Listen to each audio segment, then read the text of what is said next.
وہ ایک واقعہ سناتا ہوں جلدی سے, بہت دلچسپ واقعہ ہے. ہو سکتا ہے فرضی واقعہ ہو, لیکن کچھ فرضی واقعے سبق آموز ہوتے ہیں. کہتے ہیں ایک گاؤں میں سیلاب آ گیا, تو سیلاب آنے سے پہلے پولیس والوں نے گاؤں والوں کو جا کے بتایا سیلاب آ رہا ہے, نکل جاؤ. ایک آدمی اس نے کہا ابے ہم سیلاب سے نہیں ڈرتے, بچانے والا کون ہے؟ اللہ, اللہ پہ توکل ہے, اللہ بچائے گا. بالآخر سیلاب آنا شروع ہوا, لوگ بھاگے. لوگوں نے کہا اب بھی موقع ہے, بھاگ جا. اس نے کہا بچانے والا کون ہے؟ اللہ. ایسے لوگ پھر اللہ بھی بڑا گاڑھا نکالتے ہیں. تمہیں اللہ پہ ایمان نہیں, یہ بے ایمان کہی کہ اللہ سیلاب دینے والا بھی اللہ, سیلاب سے بچانے والا بھی. جب وہ یہ بھی پوچھتا تھا یہ سیلاب بھیج کون رہا ہے, لوگوں نے کہا اللہ. یعنی بچائے گا کون؟ جو اللہ سیلاب بھیجنے پر طاقت رکھتا ہے, وہ سیلاب میں ڈوبنے سے بچانے کی بھی طاقت رکھتا ہے. یہ پھر دیندار لوگ اس طرح کے دلائل لے رہے ہوتے ہیں. بالآخر آ گیا, اب لوگ ڈوب رہے ہیں تو گورنمنٹ نے کشتیاں بھیجی. ایک کشتی اس کے پاس سے گزری, بیٹھ جا, ٹائم ہے بچنے کا. میرا ایمان کشتیوں پہ نہیں ہے. یہ سیلاب بھیجا کس نے؟ لوگوں نے کہا اللہ نے. کہا جو سیلاب بھیج سکتا ہے بچا نہیں سکتا؟ لوگوں نے کہا ہاں بچا سکتا ہے بھائی, بس وہی بچائے, وہ میرا امتحان لے رہا ہے. لوگ نکل گئے. اب استغفار پڑھتے ہوئے نکلے لوگ کہ ہم بے وقوف ہیں, ایمان اس کے پاس ہے. اچھا بھائی, اب کشتیاں بھی جواب دے گئی, پانی اتنا آیا ہے کہ چند لوگ سب ڈوب گئے نا, یہ بچا ہوا ہے.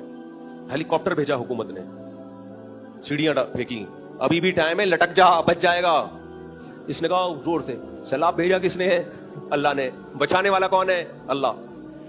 بھائی بچانے والا تو ہے, تو کیا اللہ کو طاقت نہیں ہے بچانے کی؟ بالکل طاقت ہے بھائی. کون اللہ کے بارے میں کہہ سکتا ہے کہ اللہ میں طاقت نہیں ہے؟ بھائی اللہ میں طاقت ہے بچانے کی, اللہ بچائے گا. بالآخر یہ مر گیا. کہتے مر گیا تو برزخ میں اس کی اللہ سے ملاقات ہوئی. کہتے اے اللہ, میں نے کتنا تجھ پہ ٹرسٹ کیا, کتنا ٹرسٹ کیا, لیکن پھر بھی مروا دیا تو نے مجھے. کہتے ہیں اللہ نے کہا کہ میں نے پہلے تیرے پاس پولیس بھیجی بچانے کے لیے, ورنہ بہت سے علاقوں میں سیلاب آتا ہے, کوئی پہلے سے ان کو معلومات نہیں ملتی. میں تجھے بچانا چاہتا تھا, پولیس بھیجی کہ اس کو بتا دو سیلاب آ رہا ہے, بھاگ جا. تو نے میری اس مدد کا انکار کیا, نہیں جی ہمیں نہیں مدد چاہیے. اس کا تقاضا تھا تجھے اسی وقت ڈبو دیا جاتا, لیکن پھر میں نے تیری مدد کے لیے کشتیاں بھیجی, تو نے ان کا بھی انکار کر دیا.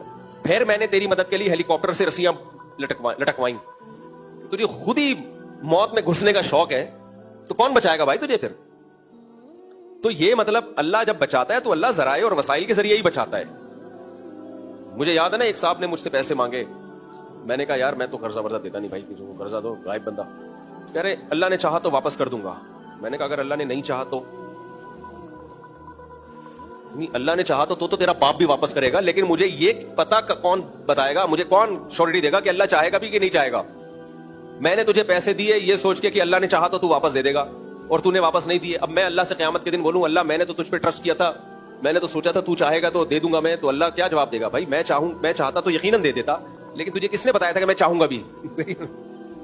میں تو تیرا پیسہ بچانا چاہتا تھا, اس لیے میں نے تیرے شیخ و مرشد کی زبان سے یہ جملہ نکلوا دیا تھا کہ جو اس زمانے میں کسی کو قرضہ دیتا ہے وہ بے وقوف, اور جو لے کے واپس کرتے وہ اس سے بڑا بے وقوف, اور جو اس بات کا مطلب نہ سمجھے وہ دونوں سے بڑا بے وقوف.